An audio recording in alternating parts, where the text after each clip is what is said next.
الرحيم.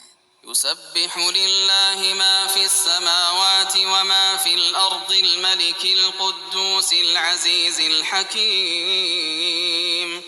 هو الذي بعث في الأميين رسولا منهم يتلو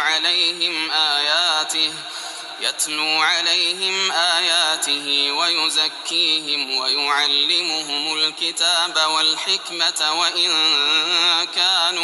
وإن كانوا من قبل لفي ضلال مبين. وآخرين منهم لما يلحقوا بهم وهو العزيز الحكيم.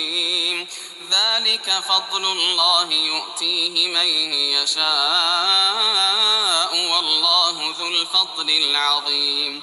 مثل الذين حملوا التوراة ثم لم يحملوها كمثل الحمار يحمل أسفارا بئس مثل القوم الذين كذبوا بآيات الله والله لا يهدي القوم الظالمين.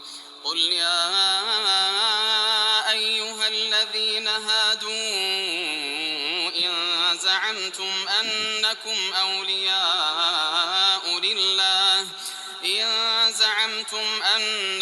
أولياء لله من دون الناس فتمنوا الموت إن كنتم صادقين ولا يتمنونه أبدا بما قدمت أيديهم